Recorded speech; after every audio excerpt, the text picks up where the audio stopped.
ह्या गेल्या अधिवेशनामध्ये आदरणीय जयंत पाटील साहेबांनी आमच्या जिल्ह्याच्या संदर्भात एक विषय मांडला, भूमाफिया. आता भूमाफियाची व्याख्या काय आहे हे कधीतरी मला जयंत पाटील साहेबांनी मला समजवलं पाहिजे. जे लोक आपले स्वतःची प्रायव्हेट जमीन कोणाचीही जोर जबरदस्ती न करता स्वतः संबंधित मालकांशी म्हणजे देणाऱ्या लोकांशी बोलतात, त्यांच्याकडून जमीनचा दर स्वतःच ठरवतात, त्याच्यामुळे सरकार कुठेच नसता, स्वतःच त्यांची आपसातले तो व्यवसाय ठरतो, डील ठरते, ते लोक पैसे घेतात आणि आपली स्वतःची प्रायव्हेट जमीन आम्ही ताजला विकतोय, विविध टाउनशिपला विकतोय. मग ते भूमाफिया कसे झाले? भूमाफिया कोण असतात? जे जोर जबरदस्ती करून एग्रीमेंट मारतात ना, त्यांना भूमाफिया म्हणतात. आता ह्या जे काही इंडस्ट्री जी आपल्याकडे येते आहे ना, त्याचं स्वागत करायला पाहिजे ना. आता मला इथे वाघोटनमध्ये आम्हाला त्यांना शिपयार्डसाठी जागा द्यायची आहे महेश, मग जमीन कुठून घेणार? मग ते पण भूमाफिया आहेत का? बोला ना तुम्ही. देणारा लोक भूमाफिया की घेणारा? हा जो शिपयार्ड टाकणारी जी ही कंपनी आहे ती भूमाफिया आहे का? त्यांच्या कंपनीमुळे त्याच्या फॅक्टरीमुळे अगर आपल्या घराची मुलांना नोकऱ्या भेटत असतील ते भूमाफिया झाले कसे ते? जयंत पाटील त्यांच्या सांगलीमध्ये जमीन विकत असताना भूमाफिया बोलत नाहीत, पण आमच्या सिंधुदुर्गामध्ये बोलताना भूमाफिया म्हणतात.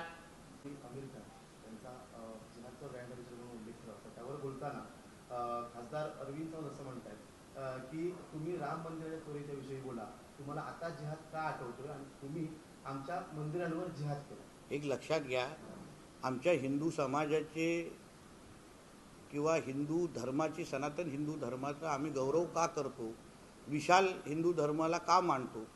कारण का आमच्या भगवद्गीतामध्ये चांगल्याला चांगलं म्हणणं आणि वाईटाचा विरोध करणं हे उल्लेख केलेला आहे. जेव्हा जेव्हा हिंदू धर्मामध्ये अशा पद्धतीच्या काही चुका झालेल्या आहेत तेव्हा आम्ही खुल्या मनाने त्या स्वीकारलेल्या आहेत. ह्याच्या अगोदर पूर्वकाळापासून सतीची प्रथापासून आत्ता या हल्ली काळामध्ये खराचं प्रकरण, जिथे जिथे एक हिंदू म्हणून आम्ही चुकलेलो आहोत, आम्ही पुढे येऊन आमची चुका स्वीकारलेल्या आहे, आम्ही त्यांना लपून ठेवलेला नाही. म्हणून चुका सुधारणं आणि परत एकदा उभं राहणं ह्यालाच हिंदू म्हणतात, ह्यालाच आमचं सनातन हिंदू धर्म म्हणतात. पण तसाच विषय आपण इस्लामबद्दल बोलू शकतो का? कुराणबद्दल बोलू शकतो का? कारण का इस्लाममध्ये तुम्ही जिहाद करा, लोकांना मारून टाका, कोणाची आबरू लुटा, त्यांना समर्थनच करतात. असंख्य जे अतिरेकी आहेत, निदा खानच्या केसमध्ये आम्ही बघितलेले आहे, त्या निदा खानला समर्थन करणारे असंख्य मुस्लिम समाजाचे मुल्ले मौलवी पण आम्ही पाहिलेले आहे. मुस्लिम समाजाला तिच्यासाठी उभं राहत असताना दिसले जेव्हा ती जिहाद करत होती तिकडे. पण तसं अशोक खराच्या बाजूला आमच्या हिंदू समाजाचा कोणच व्यक्ती उभा राहिला नाही. ह्यालाच हिंदू समाज म्हणतात. आणि म्हणून अरविंद सावंतांना सांगीन, तुम्हाला कदाचित हिंदू धर्म कळलेला नाही, तुम्ही भगवद्गीता परत परत वाचा, तुम्हाला कळेल. कुराण थोडं बाजूला ठेवा आणि हिंदू आणि भगवद्गीता वाचा, जेणेकरून चुकायला चूक म्हणणं ह्यालाच हिंदू धर्म म्हणतात. आणि म्हणून ज्या पण चुका झाल्या असतील त्या आम्ही स्वीकारतो. येणाऱ्या काळामध्ये आमच्या देवळांकडे, आमच्या धर्मस्थळांमध्ये अशा चुका होऊ नये ह्या पद्धतीची भूमिका राम मंदिरामध्ये मान्यवरांनी घेतलेली आहे, सगळ्याच लोकांनी घेतली आहे. पण कुराणमध्ये आणि इस्लाममध्ये होणाऱ्या चुका ते मानणार आहेत का, हा प्रश्न विचारण्याची हिंमत अरविंद सावंतांनी तिथे पण दाखवावी.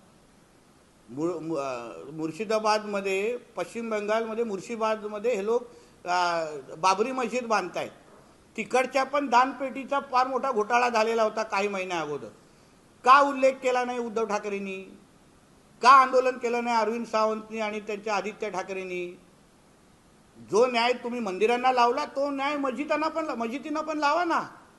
म्हणजे जिहादांची आणि पाकिस्तानाची भाषा आज अरविंद सावंत आणि त्यांचे उद्धव ठाकरे जी बोलतायत असा माझा स्पष्ट आरोप आहे.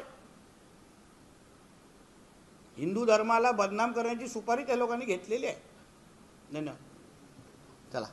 जयंत पाटलांची बैठक झाली, प्रफुल्ल पटेल आणि सुनील तटकरे सुद्धा होते. एनडीए सोबत शरद पवार जातील अशी चर्चा झाली. बघा, हा शेवटी वरिष्ठ पातळीवरचा निर्णय आहे. पण आमच्या ह्या राज्यामध्ये सब कुछ देवाभाऊ आहे. सगळे रस्ते, सगळ्या ज्यांना आपलं आयुष्य बनवायचं आहे आयुष्य सुखर करायचं आहे त्यांनी देवाभाऊच्या मार्गावर जावं. आणि म्हणून ज्यांच्या तुम्ही नाव घेतलं आहे, पहिलं तो राजमार्ग होता सागरपर्यंत, आता तो राजमार्ग आहे वर्षापर्यंत. म्हणून आमच्या या महाराष्ट्रामध्ये सब कुछ देवाभाऊ हे एकवर आमचं राज्य चाललं आहे. सर, मतदारसंघ पुनर्रचनेची जे विधेयक होतं ते पुन्हा मांडलं तर शरद पवारांची राष्ट्रवादी त्याला सपोर्ट करेल असं अमित शहाच्या बैठकीत सर्वपक्षीय बैठक झाली, त्यात सुप्रिया सुळेंनी माहिती दिली. चांगली गोष्ट आहे, सकारात्मक गोष्ट आहे. शेवटी मतदारसंघ पुनर्रचना ही आज आपल्या देशाची गरज आहे आणि म्हणूनच केंद्र सरकार त्या दृष्टिकोनातून पावलं टाकतं आहे. वाढलेली लोकसंख्या आणि बदललेली डेमोग्राफी या दृष्टिकोनातून मतदारसंघ पुनर्रचना होणं गरजेचं आहे. आणि सुप्रिया सुळेताईंनी अगर सकारात्मक भूमिका घेतली असेल तर त्यांचं मी आभारी मानतो आणि अभिनंदनही करतो.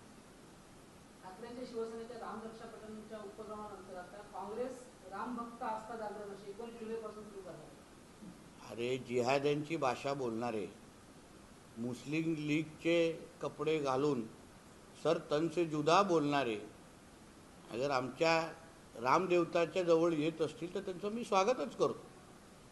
बघा, घर वापसी करणाऱ्या प्रत्येक व्यक्तीचा मी हिंदू समाज म्हणून मी त्यांचं स्वागतच करीन. काल